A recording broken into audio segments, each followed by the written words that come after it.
राजीव प्रताप रूडी के संसदीय क्षेत्र सारण में पप्पू यादव ने छापा मारा, कई सारे एम्बुलेंस पकड़ा।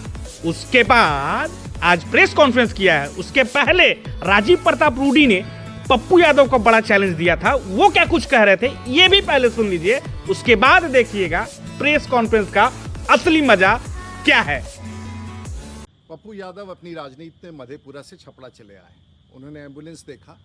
उनको नहीं पता है कि सारण जिला के 80 एम्बुलेंस में से लगभग 56 एम्बुलेंस कार्यरत हैं और जनता की सेवा में लगे हैं। दुर्भाग्य है कि इस समय ड्राइवर के अभाव में कई सारे एम्बुलेंस सुरक्षित रखे हैं। पप्पू यादव, आप सभी एम्बुलेंस ले जाइए, लेकिन सारण की जनता को ये कसम दे के जाइए कि सारण में बचे हुए सभी एम्बुलेंस पर आप ड्राइवर देंगे, ड्राइवर की व्यवस्था करेंगे और उसे संचालित करेंगे। राजनीति करना हो तो मधेपुरा में कीजिए। सारण की जनता इससे प्रभावित नहीं होने वाली है। देखिए, बड़ा खेला हो चुका है। राजीव प्रताप रूडी ने कल तो आके बोल दिया कि आप हमें एम्बुलेंस के लिए ड्राइवर जुगाड़ कर दीजिए। अब भला सरकार को एम्बुलेंस के लिए ड्राइवर भी नहीं मिल पा रही है। ये अवस्था आ चुका है। एम्बुलेंस खड़ी है, कई सारी जिंदगियां बच सकती थी इस एम्बुलेंस के द्वारा, लेकिन दर्जनों एम्बुलेंस राजीव प्रताप रूडी के संसदीय क्षेत्र यानी कि कह लीजिए कि उनके घर पे ऐसे ही पड़े हैं। और इसके बाद बड़ा खेला हो गया है। जी हाँ, संसद महोदय को पप्पू यादव ने अपने ही अंदाज में करारा जवाब दिया है। कई सारे एम्बुलेंस ड्राइवर को लाके खड़ा कर दिया और क्या कुछ कहा है प्रेस कॉन्फ्रेंस में, सुनिए इस रिपोर्ट में खास।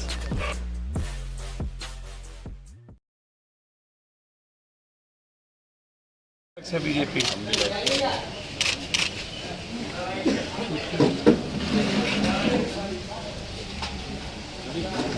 दिल्ली से लेके पटना तक माना जेब से पैसे से हम देते हैं वो है। सब सिविल सर्जन को पूछ लीजिए कितना एम्बुलेंस पप्पू यादव अपने पैसे से दिया। हर यूनिवर्सिटी में लड़कियों के लिए बस 18-19 लाख की बस है। दिल्ली में 4 एम्बुलेंस, लगभग शहर में एम्बुलेंस जितना और यूनिवर्सिटी को है। आइए देखिए, ये गडकरी जी उद्घाटन किए हैं। ये गडकरी जी ड्राइविंग, ये जो है ये पहला भारत का एक चालक प्रशिक्षण संस्थान उद्घाटन, कुशल चालकों की कमी, सुरक्षा, प्रभावी परिवहन क्षेत्र के संभावित रोजगार अवसर पैदा करने के लिए। ये देखिए, ये एनएच पर उद्घाटन हो। और जब आपका सबसे पहले उद्घाटन हुआ तो ड्राइवर की कमी कैसे हो गई? पहला 5-6 सवाल है मेरे रूडी जी से। जब आपने खुद करोड़ों का पैसे का लागत से शुरू हो गया प्रशिक्षण की, आपने ड्राइवर प्रशिक्षण केंद्र बनाया। भारत सरकार के मंत्री, उप मुख्यमंत्री सुशील मोदी, रूडी जी खुद सभी लोग उद्घाटन किए। तो एकलौता प्रशिक्षण केंद्र बंद क्यों हो गया? क्यों? पैसा कहाँ गया? एक दूसरी चीज, रूडी जी से मेरा आग्रह है कि आप गाली दें हमको, राजनीति के हैं। मैं ऑडियो नहीं सुनाऊंगा। एक ऑडियो में ना तो उनके लोग कह रहा कि अब अंतिम है उनका, गाली गलौज तक है। वो जरूरत होगी तो मैं आपको सुना दूंगा। उनके राइट हैंड और लेफ्ट हैंड जो है वो गाली गलौज कर रहे हैं कहीं फोन पर। जितने अभ्रम शब्दों का, यदि मुझे गाली देने से और पप्पू यादव को मरवा देने से, यदि एम्बुलेंस फ्री हो जाए बिहार में और दवाई और नर्सिंग होम, तो मरवाने की जरूरत नहीं पड़ेगी। हम खुद ही आत्महत्या कर लेंगे, आप चिंता न करिए। या हम ही संन्यास ले लेंगे, बिहार छोड़ देंगे, कसम खा लेंगे कि कभी हम आएंगे ही। तीसरी चीज, उन्होंने पत्र में लिखा कि हमारे और एम्बुलेंस चल रहे हैं, ये एम्बुलेंस ड्राइवर का नहीं। तो पहले तो आप ये बताइए कि ये सरकार का पैसा है, जनता का पैसा है। डीएम इसके अथॉरिटी स्लिप होते हैं, वो सिग्नेचर करते हैं। आप इसको कहीं कैसे लगा सकते हैं? आप सिर्फ रिकमेंड कर सकते हैं। आप इसको किसी पंचायत में निजी लोगों के घर पे नहीं दे सकते, किसी मुखिया के हाथ में नहीं दे सकते। आप या तो सदर अस्पताल में होगा, या तो ब्लॉक के अस्पताल में, या तो पंचायत में कोई सरकारी अस्पताल है तो वहां के द्वारा यह संचालित होगा। तो ये जिम्मेदारी ड्राइवर रखनी और ड्राइवर नहीं रखने की जिम्मेदारी सरकार की है। मैं बार बार कहता हूं कि इच्छा शक्ति की कमी है नेताओं के भीतर, नियत सही नहीं है, कोई प्रिंसिपल नहीं है इन नेताओं के भीतर कि कब हमको क्या करना चाहिए। जब मरने लगेंगे तो डॉक्टर की बहाली है, साल 18 के बाद आज तक बहाली नहीं हुई। ये कहते हैं कि प्रशिक्षित ड्राइवर, जब लाइसेंस किसी ड्राइवर को मिलता है तो वो प्रशिक्षित हो जाता है। किस ड्राइवर को हैवी लाइसेंस की जरूरत है और किसको नहीं जरूरत है। चौथी चीज, ये अपने ऑफिस में और अपनी बड़ी बड़ी तस्वीर लगा करके जयप्रभा अस्पताल, जहां सरकार का पैसा लगा, उसको इन्होंने कार्यालय बना लिया। कभी डॉक्टर और कभी एक भी वहां कर्मचारी नहीं रहे। एम्बुलेंस इसलिए लौटा लिया गया कि अगले लोकसभा में जो मुखिया इनको वोट नहीं दिए उनके यहां से एम्बुलेंस लौटा लिया, चुनाव के ठीक 1.5 से 2 महीना के बाद। अगले कोरोना वायरस में भी 13 महीना पहले ये एम्बुलेंस वहीं लगी हुई थी। मैं इन्हें चुनौती देता हूं कि यदि सच में वो बता दे, भाई आपको तो कोई इलाज होगा नहीं, मंत्रिमंडल से आपको हटा दिया भ्रष्टाचार के आरोप में, तब भी आप थथरई करते हैं। आप जहां के चेयरमैन एमपी लोग के क्लब के बने हैं वहां भी घोटाला, तब भी आप थथरई करते हैं। पर्यावरण में एनजीओ आपका जांच होना चाहिए, तब भी आप थथरई करते हैं। आप के बारे में आप किस किस को क्या किए हैं मैं उस पर नहीं जाऊंगा, आपके तरह मैं ओछा नहीं हूं। कभी बीपीपा के भरोसे, कभी जनता दल, कभी बीजेपी के भरोसे अनुकंपा पर जीतने वाला, जिनका अपना कुछ हो ही नहीं। अब वो हमें राजनीति तो मोदी जी भी करते हैं बनारस में आके, राजनीति तो गुजरात जी भी आके चुनाव लड़े। हिंदुस्तान का सरहद जी से लेके मधुलिमय, मुफ्ती मोहम्मद सईद, एमजे अकबर, चंद्रशेखर जी, अटल जी, जौहर साहब, शरद यादव, सब बिहार को और देश में सब जगह जाते हैं। देश में कोई, हमारी डेमोक्रेसी सबको इजाजत देती है सब जगह जाने, और हम एक पार्टी के हैं। मधेपुरा घर नहीं है, बिहार घर है मेरा, और हम बिहारी हैं। जितने रूढ़ी जी आप लोग सब मिलके लूटे होंगे ना, उतना हम 1 महीने में बांटते हैं।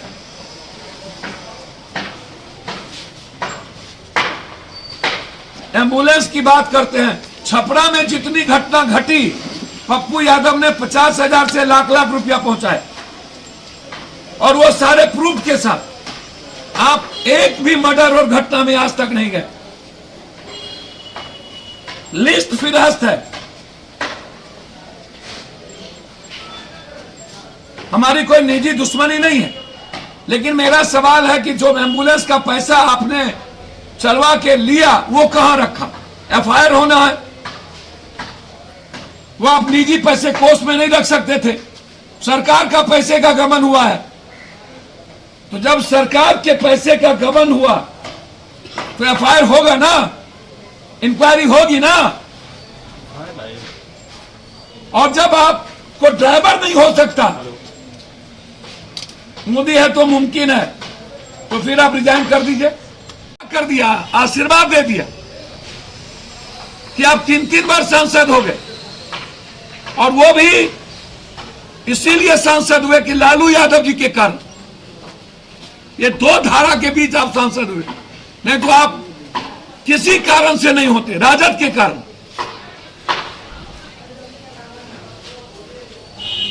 आप ज्ञान सिखाने लगे, एक दिन पहले आपने चिट्ठी लिख दी 6 तारीख को, हम गए 7 को, 6 का चिट्ठी।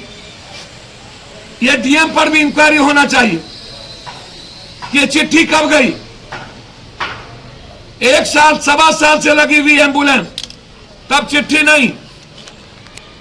ट्वीट खेलने वाला ये लाल बबुआ लोग, ये बिना स्नो पाउडर वाले नेता, इसको और मुश्क में भर दिन रहने वाला, आंख में चोली खेलने वाले रूडी जी, पूरी दुनिया को पता है आपके बारे में क्या क्या रंग रंगेलियां मनाते हैं आप लोग और कहां कहां मनाते हैं। और कितना आरोप लगा वो भाजपा को पता है। सूप बाजे तब बाजे, चलनियों बाजे, शीशे के घर में रह करके पत्थर फेंकते हैं। एफआईआर लॉन्च होना चाहिए कि सरकारी पैसे का दुरुपयोग हुआ।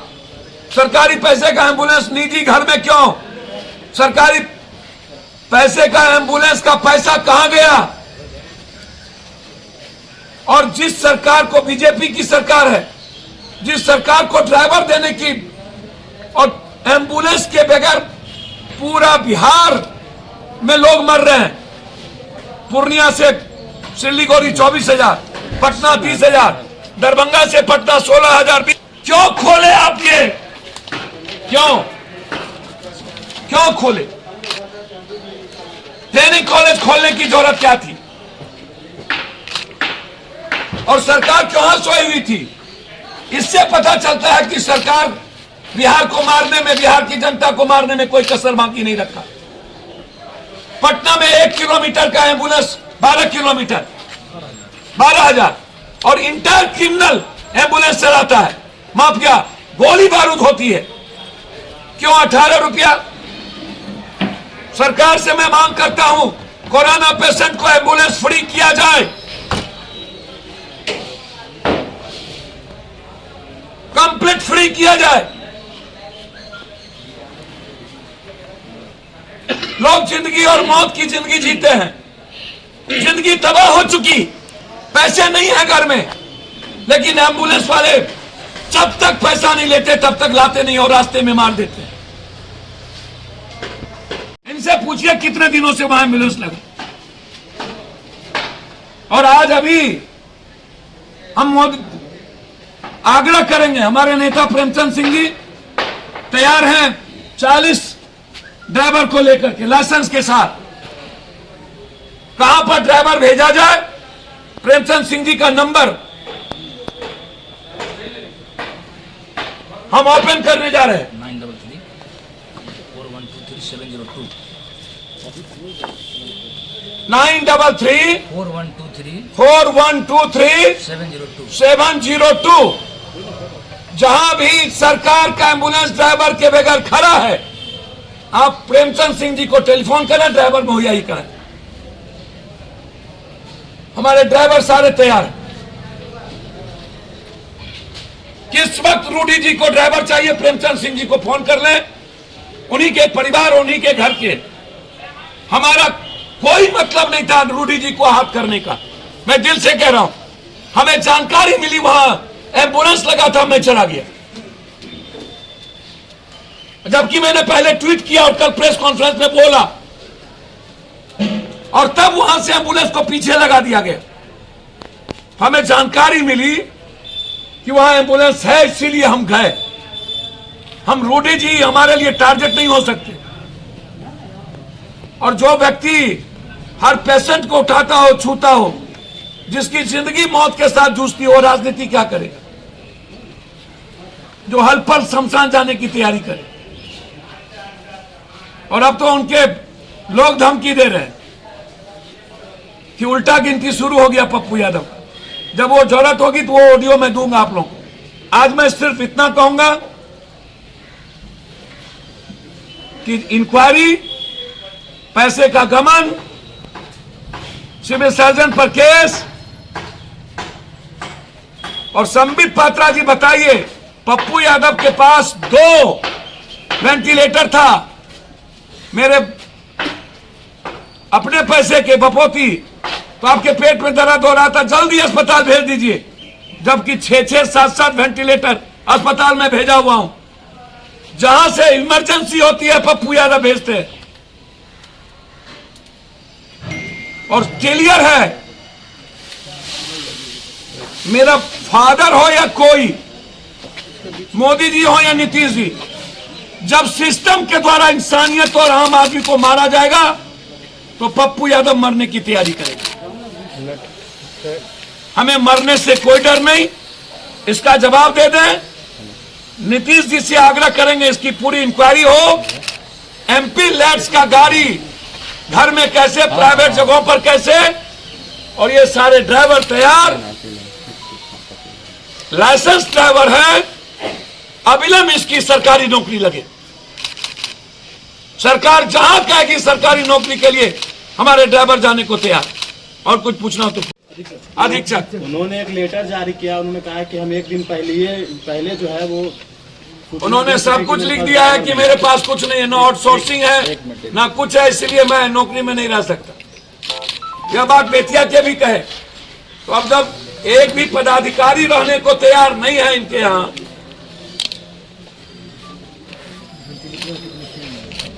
वेंटिलेटर की मशीन नहीं है, ऑक्सीजन नहीं है। कल हम गए थे स्वास्थ्य मंत्री जी के क्वारंटाइन सिवान, सर वहां कोई नहीं था, वहां एक भी आईसीयू रूम नहीं, एक भी वेंटिलेटर नहीं, ऑक्सीजन में पाइप नहीं, और ना तो आश्चर्य होगा कोई दवाई रेमडेसिविर 40 ठो, प्राइवेट को 200, और वहां 100 पेशेंट थे 40 ठो, और आईसीयू कुछ नहीं, वेंटिलेटर नहीं, ऑक्सीजन में कोई पाइप नहीं, और स्वास्थ्य मंत्री का जिला। बारे बार मैं स्वास्थ्य मंत्री मेरे भाई है, मैं इस्तीफा नहीं मांगूंगा, लेकिन उनसे आग्रह करेंगे। पूरा देश 1 लाख से ऊपर ट्वीट पर उनको इस्तीफा मांगा जा रहा है। तो भाई को तय करना है कि जनता आपसे क्या चाहती है और आपको क्या करना है। लेकिन मैं रूडी जी से आग्रह करूंगा कि हम भाई हैं, धमकी ना दीजिए।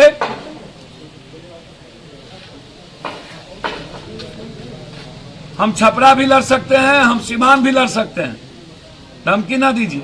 हम गोपालगंज भी लड़ सकते हैं, पटना भी लड़ सकते हैं। और राजनीति हर आदमी को जिम्मेदारी है पूरे देश की करने की, और राजनीति चमकाने की आदत हमारी नहीं है। लोकसभा में हारे तब भी बाढ़, तब भी कोरोना, और विधानसभा में हमारी पार्टी परफॉर्मेंस नहीं की, सब हार गई, तब भी पप्पू यादव विपक्ष और सत्ता पक्ष। तो आप जिम्मेदारी निभा लीजिए, पप्पू यादव जाके घर में बैठ जाए। लेकिन यदि आप जनता को मारते रहिएगा रावण कंस बन के, जल्लाद बन के, तो पप्पू यादव आपको जगाता रहेगा, सरकार की नींद खोलती रहेगी। आप लोग धृतराष्ट्र के तरफ अंधभक्ति मत करिए। और हमें दुनिया में ना ऊपर से नीचे कभी डर नहीं लगता, हर मिनट टू मिनट मरने की तैयारी पप्पू यादव करता है। कई राज्यों में आपका अपना आशा एक भारत को सब्सक्राइब करिए भैया, और साथ ही साथ बेल बटन दबाना ना भूले, क्योंकि बेल बटन दबाइएगा तभी तो खबर फटाफट पाइएगा।